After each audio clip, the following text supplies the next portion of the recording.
ಮತ್ತೆ ದೇಶದಲ್ಲಿ ಕೊರೋನಾ ಅಂತೂ ನಿಯಂತ್ರಣದಲ್ಲಿ ಇರುವಂತದ್ದು. ಆದರೆ ವಿದೇಶಗಳಲ್ಲಿ ಪ್ರಕರಣಗಳು ದಿನೇ ದಿನೇ ಹೆಚ್ಚಾಗ್ತಾ ಬರ್ತಾ ಇರುವಂತ ಹಿನ್ನೆಲೆಯಲ್ಲಿ ಸಹಜವಾಗಿ ಆತಂಕ ಇದೆ.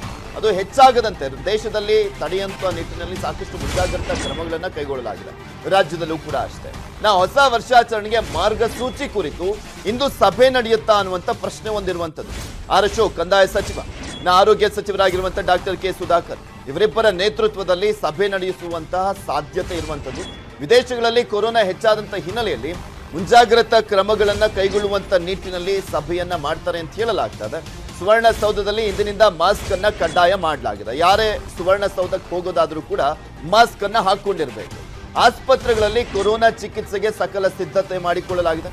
ರಾಜ್ಯದಾದ್ಯಂತ ಜನರಲ್ಲಿ ಜಾಗೃತಿ ಮೂಡಿಸುವಂತಹ ಕಾರ್ಯ ಇಂದಿನ ಸಭೆಯಲ್ಲಿ ನಿರ್ಧಾರ ಆಗುತ್ತಾ. ಟಫ್ ರೂಲ್ಸ್ ಅನ್ನುವಂತ ಪ್ರಶ್ನೆ ಇರುವಂತದ್ದು ಕಾದ್ ನೋಡಬೇಕು. ಬಿಕಾಸ್ ಇನ್ನು ಕೂಡ ರಾಜ್ಯದಲ್ಲಿ ಕೊರೋನಾ ಪ್ರಕರಣಗಳು ಏರಿಕೆ ಆಗದಿರುವಂತ ಹಿನ್ನೆಲೆಯಲ್ಲಿ ಈಗ ಇವರು ತಮ್ಮ ಮನೆ ಮೇಲೆ ಹಣ್ಣು ತರಕಾರಿ ಬೆಳಿತಾರೆ. ತಿಂಗಳಿಗೆ 40-50 ಸಾವಿರ ರೂಪಾಯಿ ಸಂಪಾದನೆ ಕೂಡ ಮಾಡ್ತಾರೆ. ಇವರಿಂದ ಕಲಿಬೇಕಾ? ಫ್ರೀಡಮ್ ಆಪ್ ಅನ್ನ ಈಗಲೇ ಡೌನ್ಲೋಡ್ ಮಾಡಿ. ಸದ್ಯದ ರೂಲ್ಸ್ ಏನಿದೆ ಅಷ್ಟನ್ನು ಮಾತ್ರ ಫಾಲೋ ಮಾಡೋಣ ಅಥವಾ ಇನ್ನೂ ಏನಾದರೂ ಎಕ್ಸ್ಟ್ರಾ ರೂಲ್ಸ್ ಗಳನ್ನ ತರಬೇಕಾ ಅನ್ನುವಂತ ನಿಟ್ಟಿನಲ್ಲಿ ಚರ್ಚೆಯನ್ನ ಮಾಡಲಾಗುತ್ತೆ. ಹೊಸ ವರ್ಷ ಬೇರೆ ಇರುವಂತ ಹಿನ್ನೆಲೆಯಲ್ಲಿ ಇದ್ರ ಬಗ್ಗೆ ಮತ್ತಷ್ಟು ಮಾಹಿತಿಯನ್ನು ನೀಡ್ತಾರೆ ನಮ್ಮ ಪ್ರತಿನಿಧಿ ಕೃಷ್ಣ. ದೂರವಾಣಿ ಸಂಪರ್ಕದಲ್ಲಿ ಜಾಯ್ನ್ ಆಗ್ತಾರೆ. ಕೃಷ್ಣ, ಇವತ್ತು ಕಂದಾಯ ಸಚಿವರು, ಆರೋಗ್ಯ ಸಚಿವರ ನೇತೃತ್ವದಲ್ಲಿ ಸಭೆ ಅಂತ ಹೇಳಲಾಗ್ತದೆ. ಎಷ್ಟೊತ್ತಿಗೆ ನಡೆಯುತ್ತೆ? ಯಾರೆಲ್ಲ ಭಾಗಿಯಾಗ್ತಾರೆ? ಇದರಲ್ಲಿ ಟಫ್ ರೂಲ್ಸ್ ಏನಾದರೂ ಜಾರಿ ಆಗುವಂತ ಸಾಧ್ಯತೆ, ಅದರ ಬಗ್ಗೆ ಚರ್ಚೆ ನಡೆಯುವಂತ ಸಾಧ್ಯತೆ ಇದೆಯಾ? ಖಂಡಿತವಾಗ್ಲೂ ಪೃಥ್ವಿರಾಜ್, ಇವತ್ತು ಏನೋ ಕೋವಿಡ್ ಸಂಬಂಧಪಟ್ಟಂತೆ ಒಂದು ಉನ್ನತ ಮಟ್ಟದ ಸಭೆ ಆಗ್ತಾ ಇದೆ. ಬಹುಶಃ ಎಲ್ಲೋ ಒಂದ್ ಕಡೆ ಟಫ್ ರೂಲ್ಸ್ ಜಾರಿ ಆಗುವಂತ ಸಾಧ್ಯತೆ ಹೆಚ್ಚಿರುವಂತದ್ದು. ಆದ್ರೆ ಎಲ್ಲೋ ಒಂದ್ ಕಡೆ ಈಗ ಅಧಿಕಾರಿಗಳಿಂದಾಗಿ ಒಂದಷ್ಟು ಮಾಹಿತಿಯನ್ನ ಸಚಿವರು ತೆಗೆದುಕೊಳ್ಳಲಿದ್ದಾರೆ. ಮಧ್ಯಾಹ್ನ 1:15ಗೆ ಈ ಒಂದು ಸಭೆ ಬೆಳಗಾವಿ ಸುವರ್ಣಸೌಧದಲ್ಲಿ ನಡೀತಾ ಇರುವಂತದ್ದು. ಮುಖ್ಯವಾಗಿ ಆರೋಗ್ಯ ಸಚಿವ ಕೆ ಸುಧಾಕರ್ ಆಗಿರ್ಬೋದು, ಮತ್ತೆ ಕಂದಾಯ ಸಚಿವ ಆರ್ ಅಶೋಕ್, ಮತ್ತೆ ಗೃಹ ಸಚಿವ ರಾಘವೇಂದ್ರ ಜ್ಞಾನೇಂದ್ರ ಅವರು ಈ ಒಂದು ಸಭೆಯಲ್ಲಿ ಭಾಗವಹಿಸ್ತಾ ಇದ್ದಾರೆ.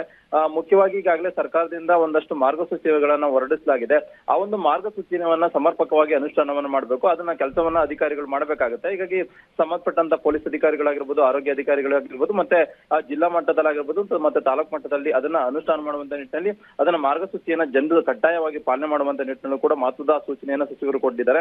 ಅದ್ರ ಜೊತೆಗೆ ಮುಖ್ಯವಾಗಿ ಈಗಾಗಲೇ ಅಧಿಕಾರಿಗಳಿಂದನೂ ಕೂಡ ಒಂದಷ್ಟು ಮಾಹಿತಿಯನ್ನ ಸಚಿವರು ತೆಗೆದುಕೊಂಡಿದ್ದಾರೆ. ಈಗಾಗಲೇ ಆ ಸರ್ಕಾರದಿಂದ ಅಂದ್ರೆ ಉನ್ನತ ಮಟ್ಟದಲ್ಲಿ ಈಗಾಗಲೇ ಕೇಂದ್ರ ಸರ್ಕಾರದ ಗೈಡ್ಲೈನ್ಸ್ ಆಧರಿಸಿ ಇಲ್ಲಿ ರಾಜ್ಯ ಸರ್ಕಾರದಿಂದ ಮಾರ್ಗಸೂಚಿಯನ್ನ ಇಲ್ಲಿರ್ತಕ್ಕಂಥ ಸರ್ಕಾರ ಆದೇಶವನ್ನ ಹೊರಡಿಸಿದ್ರು ಕೂಡ ಇಲ್ಲ ಒಂದ್ ಕಡೆ ಅಲ್ಲಿ ಸ್ಥಳೀಯ ಮಟ್ಟದಲ್ಲಿ ಯಾವ ರೀತಿ ಇದೆ ಅಂದ್ರೆ ಪರಿಸ್ಥಿತಿ ಯಾವ ರೀತಿ ಇದೆ, ಮತ್ತೇನಾದ್ರೂ ಹೊಸ ಮಾರ್ಗಸೂಚಿನ ಹೊರಡಿಸ್ಬೇಕಾ? ಯಾಕಂದ್ರೆ ಈಗಾಗಲೇ ಹೊಸ ವರ್ಷಾಚರಣೆ ಕೂಡ ನಡೀತಾ ಇದೆ. ಇಂತಹ ಸಂದರ್ಭದಲ್ಲಿ ಜನ ಗುಂಪು ಸೇರಿದಂತ ಸಂದರ್ಭದಲ್ಲಿ ಸಹಜವಾಗಿನೇ ಕೋವಿಡ್ ಸಂಖ್ಯೆ ಹೆಚ್ಚಳ ಆಗ್ಬೋದು. ಮತ್ತೆ ಈಗಾಗಲೇ ಹೊರ ರಾಜ್ಯಗಳಿಂದನೂ ಕೂಡ ಬೇರೆ ಬೇರೆ ಅಂದ್ರೆ BF7 ಅಂತ ತಳಿ ಏನಿದೆ ಬೇರೆ ಬೇರೆ ರಾಜ್ಯದಲ್ಲೂ ಕೂಡ ಜಾಸ್ತಿ ಆಗ್ತಾ ಇದೆ. ಹೀಗಾಗಿ ಬೇರೆ ರಾಜ್ಯದಲ್ಲಿರುವಂತವ್ರನ್ನ ಇಲ್ಲಿ ಕರ್ನಾಟಕಕ್ಕೆ ಬರುವಂತ ಸಂದರ್ಭದಲ್ಲಿ ಯಾವ ರೀತಿಯಾಗಿ ಎಚ್ಚರಿಕೆ ಕ್ರಮವನ್ನು ವಹಿಸಬೇಕು, ಮತ್ತೆ ವಿಮಾನ ನಿಲ್ದಾಣದಲ್ಲಿ ಏನು ಅತಿ ಹೆಚ್ಚು ಕ್ರಮಗಳನ್ನು ವಹಿಸಬೇಕು ಅನ್ನೋದ್ರ ಬಗ್ಗೆ ಒಂದು ರೀತಿ ಸಂಕ್ಷಿಪ್ತವಾದಂತ ವಿವರವನ್ನ ಪಡೆದುಕೊಳ್ಳೋದ್ರ ಮೂಲಕವಾಗಿ ಅಂತಿಮವಾಗಿ ಒಂದಷ್ಟು ನಿಯಮಗಳನ್ನ ಈಗಾಗಲೇ ಮಾರ್ಗಸೂಚಿ ಜೊತೆಗೆ ಒಂದಷ್ಟು ನಿಯಮಗಳನ್ನು ಕೂಡ ಇವತ್ತಿನ ಸಭೆಯಲ್ಲಿ ಹೊರಡಿಸುವಂತ ಸಾಧ್ಯತೆ ಇದೆ. ಅದೇನೇ ಇದ್ರೂ ಕೂಡ ಅಂತಿಮವಾಗಿ ಮುಖ್ಯಮಂತ್ರಿಗಳ ನೇತೃತ್ವದಲ್ಲೇ ಸಭೆ ಆಗೇನೆ ಅದು ಅಂತಿಮವಾಗಿ ಟಫ್ ರೂಲ್ಸ್ ಬಗ್ಗೆ ತೀರ್ಮಾನ ಆಗುತ್ತೆ.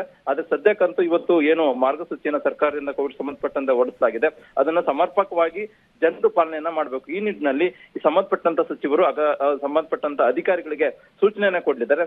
ಒಂದಷ್ಟು ಅಧಿಕಾರಿಗಳನ್ನು ಕೂಡ ಅಭಿಪ್ರಾಯವನ್ನು ಪಡೆದುಕೊಂಡು ಅಂತಿಮವಾಗಿ ಮುಖ್ಯಮಂತ್ರಿಗಳ ಜೊತೆ ಚರ್ಚೆ ಮಾಡಿ ತಾಂತ್ರಿಕ ಸಲಹಾ ಸಮಿತಿಯ ಜೊತೆಗೆ ಅಭಿಪ್ರಾಯವನ್ನು ಪಡೆದುಕೊಂಡು ಅಂತಿಮವಾಗಿ ಮತ್ತಷ್ಟು ಟಫ್ ರೂಲ್ಸ್ ಅನ್ನ ಮುಂದಿನ ದಿನಗಳಲ್ಲಿ ಮಾಡುವಂತ ಸಾಧ್ಯತೆ ಇದೆ. ಓಕೆ, ಥ್ಯಾಂಕ್ ಯು ಕೃಷ್ಣ ನಿಮ್ಮೆಲ್ಲ ಮಾಹಿತಿಗಾಗಿ.